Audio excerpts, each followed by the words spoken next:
Tempers flare as a currency exchange company goes into administration, leaving holidaymakers unsure whether they'll get their money back. Me and my fiancée are due to go to Australia in 3 weeks' time, and I'm just worried about my money.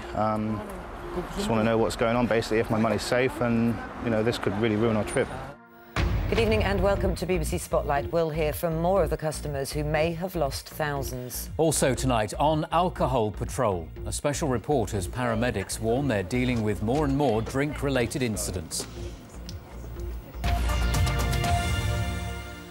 Thousands of people fear they won't be getting their holiday money after the Cornish-based company Crown Currency Exchange went into administration. The online foreign exchange company is based in Hale. The administrators say 13,000 people could be affected. Well, our business reporter Scott Bingham has been following the story. Out. Out. There are no winners in this story. The strain was clear to see as Crown Currency Exchange boss Peter Benstead confronted cameramen outside his office today. His company, an online foreign currency exchange, is now in administration. But he's not the only loser. 13,000 customers who paid sterling up front are still waiting for foreign currency they may now never receive. And some are owed thousands of pounds. I've in fact invested £10,000 with them, which is towards the purchase of furniture for a holiday/retirement home in Florida. How do you feel that you may not get that money back now? Well, I feel very bitter and very angry. And he's not the only one. Earlier this morning, a handful of customers waited patiently for news outside the offices in Foundry Square. I've got a few thousand Australian dollars on order. Me and my fiancée are due to go to Australia in 3 weeks' time, and I'm just worried about my money. Just want to know what's going on, basically, if my money's safe, and, you know, this could really ruin our trip. I'm quite concerned because obviously it's our savings. We've saved up for the whole year, basically, for our holiday, and now £2,000, we can't replace it. So we're a bit worried about what we're going to do for our travel money.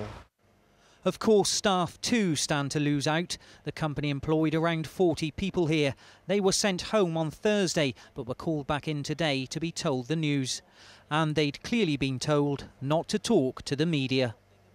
BBC News, is there any chance Sorry, we can... I'd love to talk, but I can't. Thank you. Thanks. Just from the BBC Spotlight, is there anything you can say to us? Sorry, mate. What have staff been told? It's not clear how many employees will lose their jobs, but the administrators have confirmed that some will be kept on for now to answer the inevitable avalanche of customer inquiries. Scott Bingham, BBC Spotlight, Hale. And Scott's still in Hale for us tonight. Scott, what's the latest advice for people who've been waiting for their money?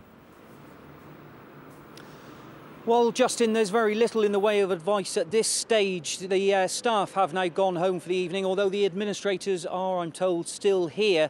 There is some information now on the Crown Currency Exchange website. There's a statement from the administrators, and I'm told there will eventually be a helpline number there. As I mentioned towards the end of the piece there will be call centre staff to answer calls and offer advice to customers. Remember, those 13,000 people still waiting to hear whether or not they'll receive what could be thousands or even millions of pounds, we're told, of foreign currency which they claim they're owed.